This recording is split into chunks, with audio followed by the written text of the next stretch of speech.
Today's focus was the government's star witness, his ex-girlfriend, Casandra Ventura, known as Cassie. She spent 5 hours talking mostly about her unhappy submission over the years on what she said was an impossible to count number of sessions of sex with strangers, these so-called freak-off parties that the government has introduced into the vernacular that the government says, and Cassie said, were instigated and directed by Sean Combs during their 10-year romantic relationship and on again, off again, stormy relationship by all accounts, which, by the way, during that decade, he was basically her boss. He was the mogul. He was the music industry impresario who signed her to her record deal at 19, a 10-album deal that didn't really pan out. It was only one album. But she went through all of that history, personal history, and really, I must be frank, really sordid details, which I won't be able to repeat in this interview on television,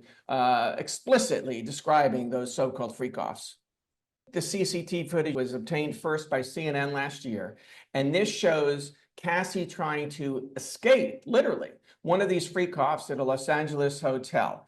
And what you see in the CCTV video in the hallways and the elevator bank is her waiting for the elevator, fully clothed, putting her shoes on, and Sean Combs comes running down the hallway in a bath towel and socks and grabs her by the hoodie and throws her on the floor, stomps on her twice, drags her by her hair and shoulders back down the hall to their suite so they can continue with this freak-off that she's trying to leave. That's a very violent episode that we've known about for a year, but now the jury has seen it, and they've seen 3 different camera angles, not just the one that CNN was leaked a year ago. It's very damaging testimony and footage and testimony, and it helps corroborate Cassie's general story, which I can tell you was very detailed about their violent arguments, physical abuse. She described Combs on 2 frequent occasions, mashing her head, knocking her over like we saw in that video, dragging her, kicking her, having busted lips, black eyes, and bruises all over her body. She very vividly described that.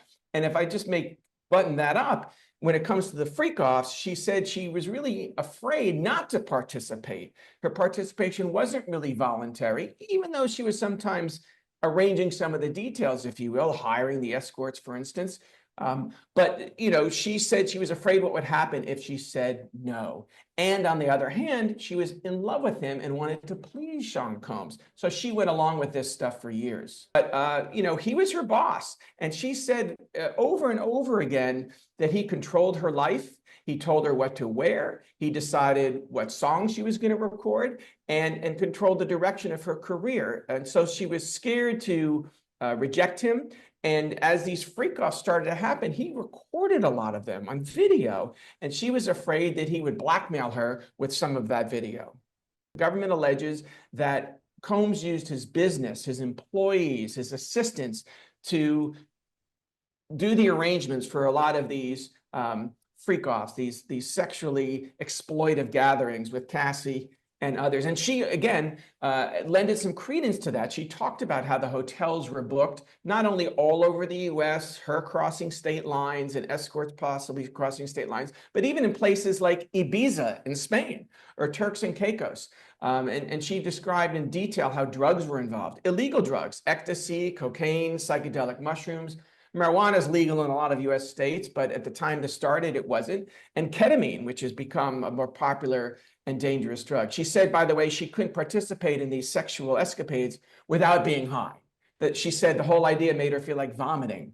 And so she wasn't happy participating in this. The defense has tried to say she was a willing participant. These were her choices. She's a strong adult woman, and we can't believe that she was coerced. So she'll finish her story Wednesday morning in New York. The government will finish what's called their direct examination of her, and then the tables will turn where the defense will have its opportunity to cross-examine her and really challenge her on everything she said today for 5 hours. It'll probably be about 8 or 9 hours of testimony before she's done the first part, and we expect the defense will grill her for an equal amount of time, at least through Thursday. I mean, she participated in dozens and dozens of these freak-off parties. The freak-offs themselves seem to be the central crime in all of this, that again involve trafficking, meaning her or women like her, transporting prostitutes, which she tells the story about doing, how they booked prostitutes on Craigslist or with an escort service that had, buff men all over the country. And of course, this racketeering, using the business enterprise that Combs owned, his assistants and his employees to, buy the baby oil that they use to make their skin glisten, to buy the lubricant that they use for sex, to buy the scented candles that shrouded the room in candlelight when Combs would film these encounters. Using his employees to carry out, these rendezvous. So she's very important.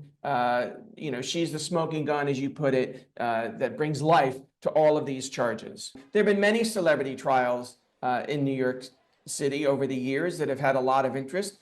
For me, though, the biggest point of comparison is more recent, and that's the Donald Trump hush money trial, which we covered for ITV News last year. Also in Lower Manhattan, the state courthouse, not the federal courthouse. And just like that, lines around the block every morning, majority reporters, but a lot of members of the public. I'd say there's more members of the public on the queue every morning to try to get into court. 2 rows are reserved for members of the public. And there's not just one, there's 3 overflow rooms where there's an internal video feed where you can watch it if you can't get a seat in the main courtroom, and most of us can't. So there's a lot of public interest, as much as the Trump trial, and that guy's president of the United States. So I'd say it's on that level of interest for now. We'll see as the weeks go on whether that remains to be the case. I mean, after all, he's just a rap music artist, not the once and future president of the United States.